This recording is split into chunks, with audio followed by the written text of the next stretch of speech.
ওকে, আমরা এবার তাহলে অ্যাকচুয়াল ডিএনএ রেপ্লিকেশন প্রসেসটা কিভাবে হয় সেইটা শুরু করছি।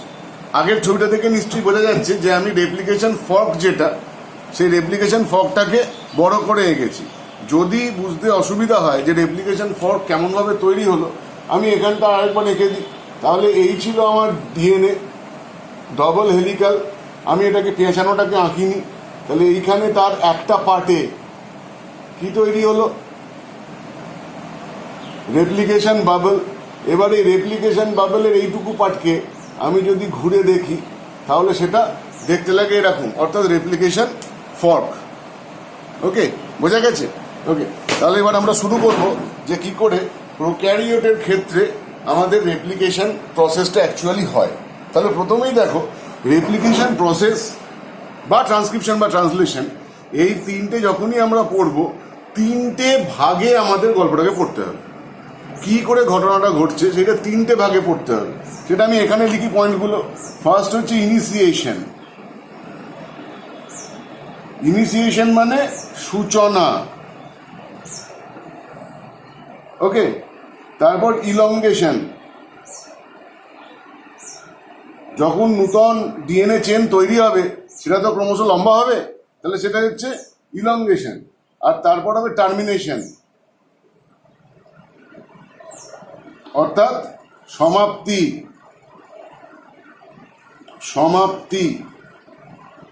আর ইলংগেশনটাকে আমি কি লিখবো, দীর্ঘ বা দীর্ঘীকরণ। এই তিনটে যে টপিক, এই তিনটে যে পয়েন্ট, এই তিনটে পয়েন্টে আমাদের রেপ্লিকেশন, ট্রান্সক্রিপশন, ট্রান্সলেশন, এই তিনটেরই উত্তর তৈরি করতে হবে। এবং উচ্চ মাধ্যমিকে পরীক্ষার ক্ষেত্রে তোমাদের তো শর্ট কোয়েশ্চেনই বেশি আছে, বড় নম্বরের কোয়েশ্চেন একসঙ্গে টানা 10 নম্বর তো আসে না। সুতরাং তোমাদের এই তিনটে দশার মধ্যে যে কোনো একটা দশা 3 নম্বরের প্রশ্ন হিসেবে আসতে পারে। যেমন প্রোক্যারিওটের রেপ্লিকেশন, ডিএনএ রেপ্লিকেশন পদ্ধতির সূচনা দশাটি বর্ণনা করো, বা দীর্ঘীকরণ দশাটি বর্ণনা করো, বা সমাপ্তি দশাটি বর্ণনা করো। এইভাবে ট্রান্সক্রিপশনের ক্ষেত্রেও তাই এবং ট্রান্সলেশনের ক্ষেত্রেও তাই, একই জিনিস হতে পারে। ওকে, যাই হোক, যেভাবে উত্তরটা তৈরি করে রাখবে তোমরা, প্রসেসটা আমি বলে দেওয়ার পরে তোমরা ওই তিনটে ভাগে ভাগ করে উত্তরটাকে লিখবে।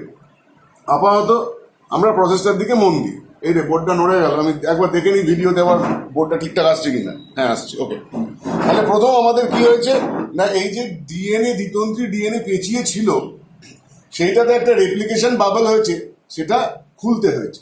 তাহলে দ্বিতন্ত্রী ডিএনএর ক্ষেত্রে কি ছিল, এইগুলো প্রত্যেকটাতে আমার একটা করে কি আছে, নাইট্রোজেন বেস। তারা নিজেদের মধ্যে হাইড্রোজেন বন্ধনী করেছিল, সেই হাইড্রোজেন বন্ধনীগুলো খুলে দিতে হবে, দিয়ে তবে এইটা আনউইন্ডিং হবে, তাই না? তাহলে এই প্রত্যেকটা জায়গাতে কি হয়ে যাবে, এই যে বেসগুলো, এই দুটো বেস, এদিকের বেস আর এই স্ট্র্যান্ডের বেস, দুটো একসঙ্গে আটকে ছিল হাইড্রোজেন বন্ড, এই হাইড্রোজেন বন্ডগুলো খুলে দিতে হবে, তবেই আমার রেপ্লিকেশন ফর্কটা অরিজিন করবে। তা এক্ষেত্রে অ্যাকচুয়ালি কি হয়, আমরা জানি আমাদের বডিতে এটাও তো একটা বায়োলজিক্যাল, বায়োকেমিক্যাল প্রসেস, এবং সেখানেও কি হয়, অসংখ্য উৎসেচক বা এনজাইমস তারা এই প্রসেসটাকে পরপর পরপর ঘটনাটা ঘটিয়ে নিয়ে যায়। সুতরাং এইখানে যে unwinding of DNA double helix হলো, সেইটাকে করবার জন্য কে আছে, obviously there is an enzyme which actually unwinds the double helical structure and forms a replication bubble or replication fork. সেই যে এনজাইমটা, সেই এনজাইমটার নাম হলো, আমি সেটাকে একটা গ্রিন কালার দিয়ে মার্ক করছি, তার নাম হলো হেলিকেজ অর ডিএনএ হেলিকেজ।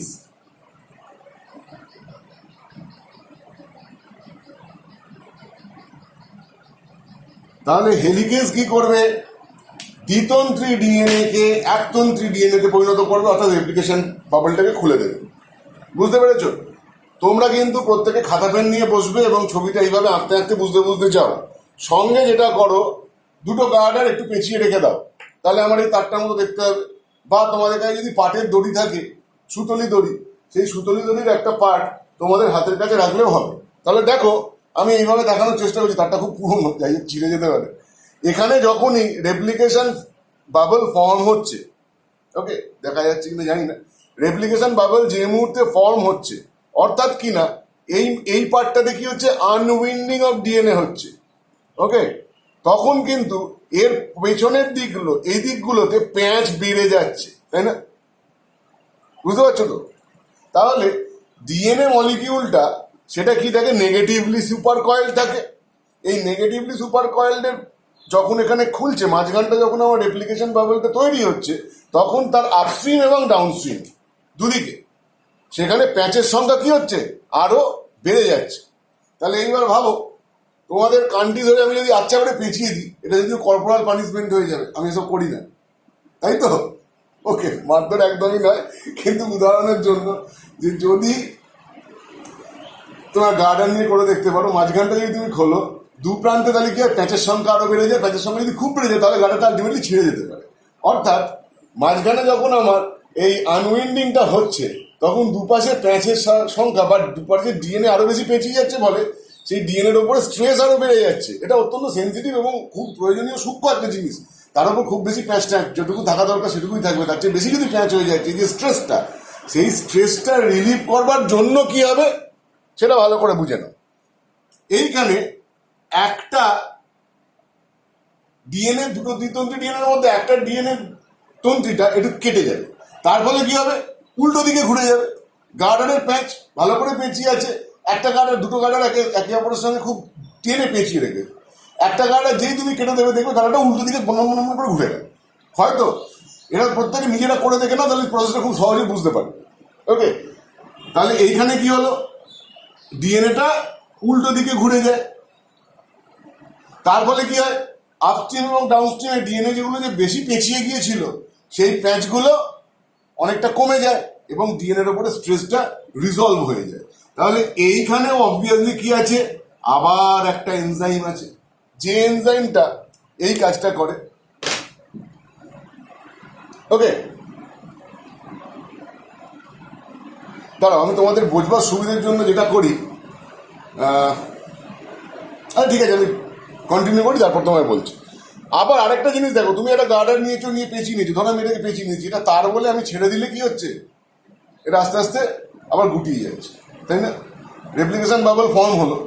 আমি যদি কিছুক্ষণ রেখে দিই, এটা আবার কি হবে? এটা আবার যেরকম পেঁচানো ছিল সেটাই পেঁচিয়ে যাবে। গার্ডের ক্ষেত্রেও তাই, মাঝখান থেকে তুমি টানলে রেপ্লিকেশন বাবল তৈরি হলো, যেই ছাড়বে সঙ্গে সঙ্গে ওটা পেঁচিয়ে যাবে। তো সেটা তো হতে দেওয়া যাবে না। রেপ্লিকেশন বাবলটাকে আমার স্টেবল করতে হবে কিছুক্ষণ, তার মধ্যে আমার অনেক কাজকর্ম আছে। তাহলে সেই রেপ্লিকেশন বাবলটা বা রেপ্লিকেশন ফর্কটা স্টেবল করবার জন্য এইখানে সদ্য নির্মিত যে রেপ্লিকেশন ফর্ক, তার ভিতরে এইখানে কিছু প্রোটিন আটকে যায়, যেগুলোর নাম হচ্ছে SSB প্রোটিন। SSB মানে কি? Single strand binding protein. Single strand binding protein, একতন্ত্রী ডিএনএর সঙ্গে এই প্রোটিনগুলো আটকে গেলে তাহলে রেপ্লিকেশন বাবেলটা আবার আগের মতো কোলাপস করে সেটা দ্বিতন্ত্রী ডিএনএতে পেঁচিয়ে যেতে পারে না, সেটা কিছুক্ষণ পর্যন্ত স্টেবল হয়। ওকে, তাহলে এই যে পার্টটা, এটাকে বলা হচ্ছে কি? এটাকে বলা হবে আমার প্রোক্যারিওটিক রেপ্লিকেশনের সূচনা দশা। তাই সূচনায় কি হলো? Replication form. রেপ্লিকেশন ফর্মটা তৈরি হলো, হেলিকেজ খুললো, এখানে এসএসবি প্রোটিন বসলো এবং এই যে রেপ্লিকেশন ফর্কটা, এই রেপ্লিকেশন ফর্কটা স্টেবিলাইজড হলো। এরপরে কি হবে? এরপরে জেরক্স। আমরা এতক্ষণ কি করেছি? একটা বইয়ের মলারটা খুলেছি, এবার বইয়ের পাতাগুলো আমায় যথাযথভাবে জেরক্স করতে হবে। এইবারে আরেকটা জিনিস আমাকে এখানে মেনশন করতে হবে। আমরা জানি কি, ডিএনএ মলিকিউল বা ডিএনএ তন্ত্রী, তারা যে একে অপরের সঙ্গে পেঁচিয়ে থাকে, এই অ্যারেঞ্জমেন্টটা কি অ্যান্টি প্যারালাল। অ্যান্টি প্যারালাল, এইটার ঢাকনা উপর দিকে, এটা একটা ডিএনএ তন্ত্রী, এটা একটা ডিএনএ তন্ত্রী, এর ঢাকনা কোন দিকে থাকবে? নিচের দিকে। This is called anti parallel arrangement. এবং আমরা একটা জানি, যদি ডিএনএ তন্ত্রী হয় তাহলে এর দুটো প্রান্ত আছে, একটাকে বলে 5 প্রাইম এন্ড, একটাকে বলে 3 প্রাইম এন্ড। তাহলে এই ডিএনএটার যদি 5 প্রাইম এন্ডটা উপরের দিকে থাকে, 3 প্রাইম এন্ড নিচের দিকে, এর সঙ্গে আরেকটা যে ডিএনএ তন্ত্রী যেটার সঙ্গে পেঁচিয়ে আছে, তার কি হবে? 5 প্রাইম এন্ডটা হবে নিচের দিকে, 3 প্রাইম এন্ডটা হবে উপরের দিকে। তাহলে সেটাই যদি আমি এইখানে প্লট করি, কিরকম হবে? ধরো এটা যদি 3 প্রাইম, তাহলে এই হলো আমার এই তন্ত্রীটার 5 প্রাইম, তাই তো? আবার একই একইভাবে এটা 5 প্রাইম হলে এদিকটা কি হবে 3 প্রাইম, আর এদিকটা কি হবে 5 প্রাইম। বোঝা গেছে? ওকে, এইবারে একটা জিনিস আমাকে সবসময় মনে রাখতে হবে, DNA replication runs from 5 prime to 3 prime. অর্থাৎ নতুন যে ডিএনএ তন্ত্রী তৈরি হবে, যেটা জেরক্স কপি তৈরি হবে, সেইটা কোন দিক থেকে তৈরি হবে, তার 5 প্রাইম থেকে, এক্সিস্টিংটার নয়। নতুন ডিএনএ স্ট্র্যান্ড সবসময় তার 5 প্রাইম। অর্থাৎ এখানে যদি আমার একটা নতুন ডিএনএ স্ট্র্যান্ড কপি হয়, তাহলে অবভিয়াসলি সেটা এইটার সঙ্গে অ্যান্টি প্যারালাল অ্যারেঞ্জমেন্টে হবে। এদিকটা যেহেতু 3 প্রাইম, তাহলে নতুনটার 5 প্রাইম এদিকে হবে। সুতরাং ডিএনএ এই রেপ্লিকেশন ফর্কের ক্ষেত্রে আমরা কি দেখব, যে ডিএনএ তন্ত্রী যখন তৈরি হচ্ছে, সেটা কোন দিক থেকে স্টার্ট হবে, নতুন তৈরি হওয়া ডিএনএ তন্ত্রীর 5 প্রাইম থেকে 3 প্রাইম প্রান্তে। ওকে, এখানে আরেকটা কথা বলে রাখি, তাহলে এই যে আনউইন্ডিং হওয়ার পরে এই যে দুখানা ডিএনএ একতন্ত্রী, এগুলোকে আমরা কি বলবো, টেমপ্লেট স্ট্র্যান্ড। আপাতত কি বলবো, টেমপ্লেট স্ট্র্যান্ড। টেমপ্লেট মানে কি, ছাঁচ। এর ছাঁচেই তো তৈরি হবে নতুন ডিএনএ, সেই জন্য আপাতত এই দুটো হচ্ছে টেমপ্লেট ডিএনএ বা টেমপ্লেট স্ট্র্যান্ড। বোঝা গেল? তাহলে 5 prime 3 prime anti parallel arrangement বোঝা গেল। নেক্সট যে পার্ট, সেটা হচ্ছে DNA replication always starts with an RNA. এটাই মজা। তাহলে কি হবে, আমি তৈরি করতে চাইছি ডিএনএ, কিন্তু ডিএনএ তৈরি হওয়ার বা কপি হওয়ার শুরুটা কি দিয়ে হবে, আরএনএ দিয়ে। কিরকম ব্যাপার, এই যে পার্টটা বসলো, এইখানে প্রথমে একটা স্মল আরএনএ তৈরি হবে। এটা কেমিক্যাল নেচার কি হবে, আরএনএ প্রথমে। ওকে, এবং এই যে আরএনএ, এই আরএনএটার নাম কি হবে, এটার নাম হবে প্রাইমার। রঙের আগে প্রাইমার দেয় তো, তাহলে রংটা ভালোভাবে বাইন্ড করে তো দেয়ালে। প্রাইমার লাগায় না, প্রাইমার লাগিয়ে তারপর রং করে। তাহলে আগে প্রাইমার লাগালে তারপরে যে রংটা, সেটা দেয়ালের সঙ্গে ভালোভাবে বাইন্ড করে এবং রংটা স্থায়ী হয়, রংটা সুন্দর হয়। ঠিক তেমনি প্রথমে একটা আরএনএ প্রাইমার তৈরি হবে। কি তৈরি হবে, আরএনএ প্রাইমার। ঠিক আছে? এবং এই আরএনএ প্রাইমার তৈরি করতে গেলে অবভিয়াসলি সেখানে আবার একটা উৎসেচক লাগবেই। আমি ধরে নিলাম এইটা সেই উৎসেচক। লাড্ডু চাপ ঘুড়ির মতো দেখতে হলো, যা হলো। তাহলে এই যে এনজাইমটা, তার নাম কি হবে, আরএনএ প্রাইমেজ। প্রাইমার তৈরি করে যে এনজাইম, তার নাম কি, প্রাইমেজ। PRIMASE, এবং তার উপরে আরএনএ। আমার হোয়াইট বোর্ড ইউজ করার খুব একটা অভ্যেস নেই, আমি ব্ল্যাক বোর্ডই স্বচ্ছন্দ বোধ করি, কিন্তু মোটামুটি এখানে এখন হোয়াইট বোর্ডে কাজ চালাতে হচ্ছে। PRIMASE, RNA primase. RNA primer তৈরি হলো। আরএনএ প্রাইমেজ তৈরি হয়ে যাওয়ার পরে, মানে প্রাইমার তৈরি হয়ে যাওয়ার পরে, তারপর কি হবে, আরএনএ প্রাইমেজটা এখান থেকে খুলে যাবে। তাই তো হওয়ার কথা। তাহলে এখানে প্রাইমেজ তৈরি হয়ে যাওয়ার পরে, মানে প্রাইমার তৈরি হয়ে যাওয়ার পরে প্রাইমেজ খুলে যাবে, এবং প্রাইমেজ খুলে যাওয়ার পরেই যেটা হবে, তখনই চলে আসবে আমাদের ডিএনএ রেপ্লিকেশনের সবচেয়ে মজাদার এবং সবচেয়ে ইম্পর্ট্যান্ট একটা এনজাইম। এবং সে এই আরএনএ প্রাইমারের পর থেকে প্রাইমেজটা মনে করবে উঠে গেছে, এবং তারপর থেকে ডিএনএ, নতুন ডিএনএ, তাকে সুন্দর কপি করতে করতে করতে করতে করতে করতে করতে করতে করতে চলে গেল। ওকে, তাহলে এটা কি হচ্ছে, আমার DNA newly synthesised DNA strand. এটা হচ্ছে নিউ ডিএনএ। ওকে, এটা তোমার এরকম ব্যাকাটারা ছবিটা দেখতে যদি বাজে লাগে, এরকম ভাবে আঁকার কোনো দরকার নেই। আপন মনের মাধুরী মিশিয়ে এঁকে নেবে, কোনো অসুবিধা নেই। কিভাবে আঁকবে, এটা শুকিয়ে গেছে, সব হচ্ছে বড্ড জ্বালার ব্যাপার। যাই হোক, তাহলে তোমরা কি করতে পারো, যে নতুনটাকে আমি জাস্ট স্ট্রেট লাইন দিয়ে দেখাতে পারি।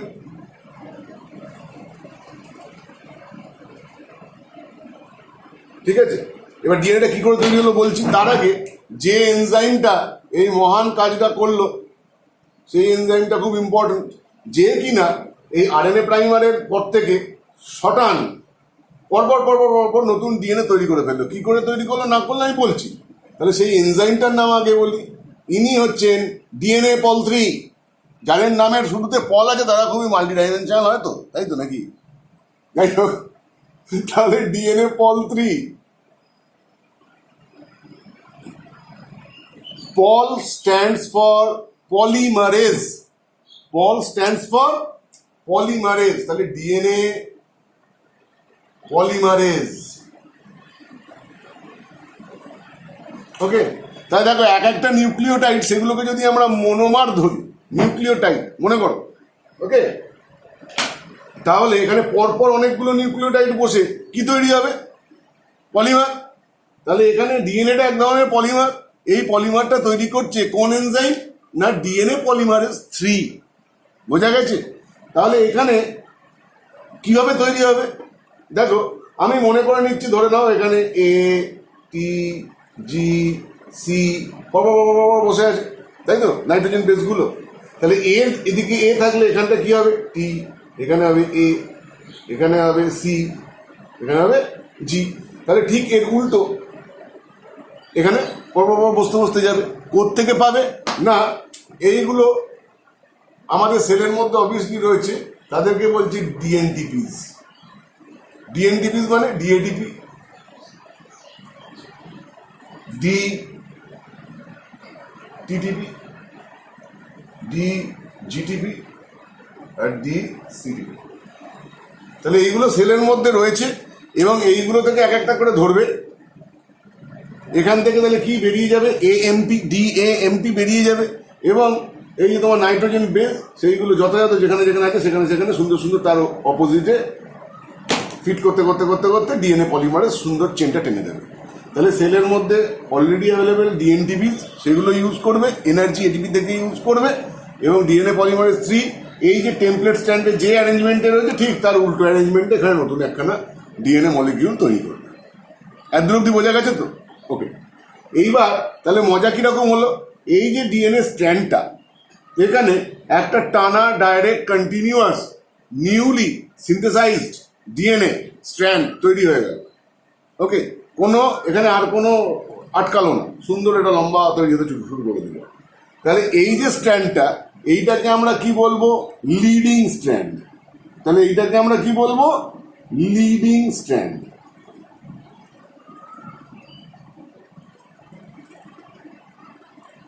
স্ট্র্যান্ড মানে তন্ত্রী।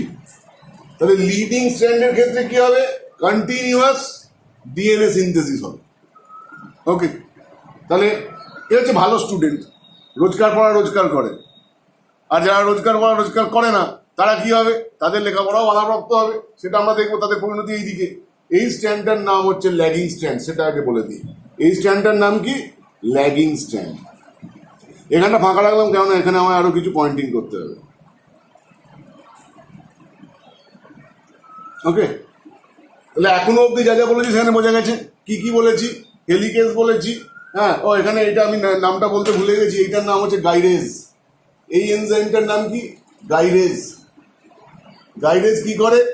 আপস্ট্রিমে আর ডাউনস্ট্রিমে যেখানে বেশি সুপার কয়েলিং হয়ে গেছিল, সেই সুপার কয়েল এরিয়াগুলোতে একটা ডিএনএ, দুটো স্ট্র্যান্ডের মধ্যে একটা ডিএনএ স্ট্র্যান্ডে ডিফরমেশন করে, এবং তার ফলে সেইটা যেদিকে ডিএনএ পেঁচিয়ে ছিল তার উল্টো দিকে সেটা ঘুরে যায়, এবং এই যে স্ট্রেসটা, সেই স্ট্রেসটা রিলিভড হয়, এবং তারপর গাইডেজই আবার যেখান থেকে কেটেছিল সেটাকে অ্যাড করে দেয়। ঠিক আছে? তাহলে এখানে প্রাইমার হয়েছে, প্রাইমেজ হয়েছে, ডিএনএ পলিমারেজ 3 তৈরি করেছে। এরপর তাহলে ল্যাগিং স্ট্র্যান্ডের ক্ষেত্রে দেখো, এদিকটা 5 প্রাইম, তাহলে নিউলি সিনথেসাইজ ডিএনএ স্ট্র্যান্ড যেটা হচ্ছে তার ক্ষেত্রে এটা 5 প্রাইম থেকে 3 প্রাইম ডিরেকশনের দিকে চলছে। তাহলে আমরা যেটা বলেছিলাম যে ডিএনএ অ্যাপ্লিকেশন যেটা হয় সেটা নিউলি সিনথেসাইজ স্ট্র্যান্ডটা 5 প্রাইম থেকে 3 প্রাইমের দিকে হয়েছে। তাহলে এদিকের ক্ষেত্রে নতুন যে স্ট্র্যান্ডটা তৈরি হবে সেটা এই দিক থেকে এই দিকে তৈরি হবে, তাই না? তাহলে এইখানে আবার কি হলো? অবভিয়াসলি একটা প্রাইমার তৈরি হলো। সেমভাবে আরএনএ প্রাইমার এসে বসলো, প্রাইমারটা তৈরি করে দিল, এবং তারপরেই কি হবে?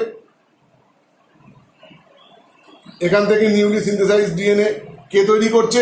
DNA polymerase 3। কিন্তু আনফর্চুনেটলি এই যে ল্যাগিং স্ট্র্যান্ডে ডিএনএ সিনথেসিসটা কন্টিনিউয়াস হতে পারে না, কিছু দূর বাদে ডিএনএ পলিমারেজ এখান থেকে খুলে যায়। তাহলে কি হলো? ডিসকন্টিনিউয়াস সেগমেন্ট হলো ডিএনএ, তা একবার খুলে যায় তাহলে অসুবিধা কি আছে? তা সেখানে আর একবার ডিএনএ পলিমারেজটা অ্যাটাচ হয়ে বাকি কাজটা করলেই পারে, কিন্তু তা হবে না।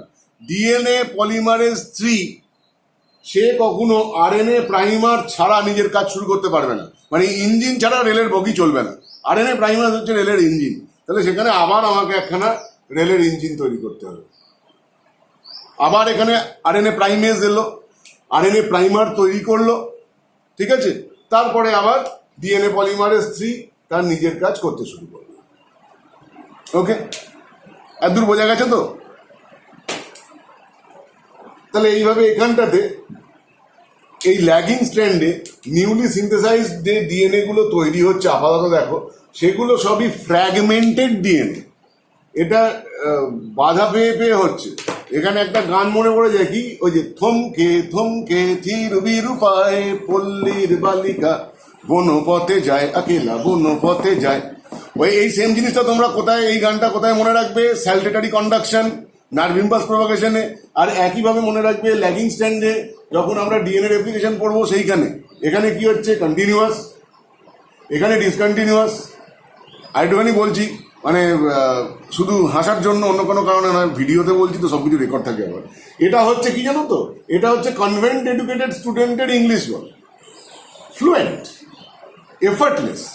এটা হচ্ছে আমাদের ইংলিশ বলা থেমে থেমে আটকে আটকে। জোকস অ্যাপার্ট, তাহলে ল্যাগিং স্ট্র্যান্ডে আমাদের যে ডিএনএ তৈরি হচ্ছে, নীলগুলো নিউলি সিনথেসাইজড ডিএনএ, তাহলে সেইগুলো ফ্র্যাগমেন্টেড, এবং এই যে fragmented DNA first formed in the lagging strand, they are called Okazaki fragment. Obviously আমার এই স্পেলিং মুখস্থ ভুল হতে পারে। এটা হচ্ছে সায়েন্টিস্টের নাম, যে সায়েন্টিস্ট প্রথমে এই প্রসেসটা ডিসক্রাইব করেছিলেন। এবং কি হচ্ছে এবার? Okazaki fragments.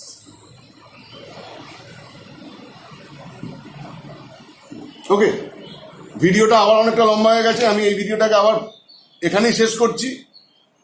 আবার একটা ভিডিওতে বাকি যে remaining part of this process of replication in prokaryotes, সেইটা আমি আরেকটা ভিডিও করছি।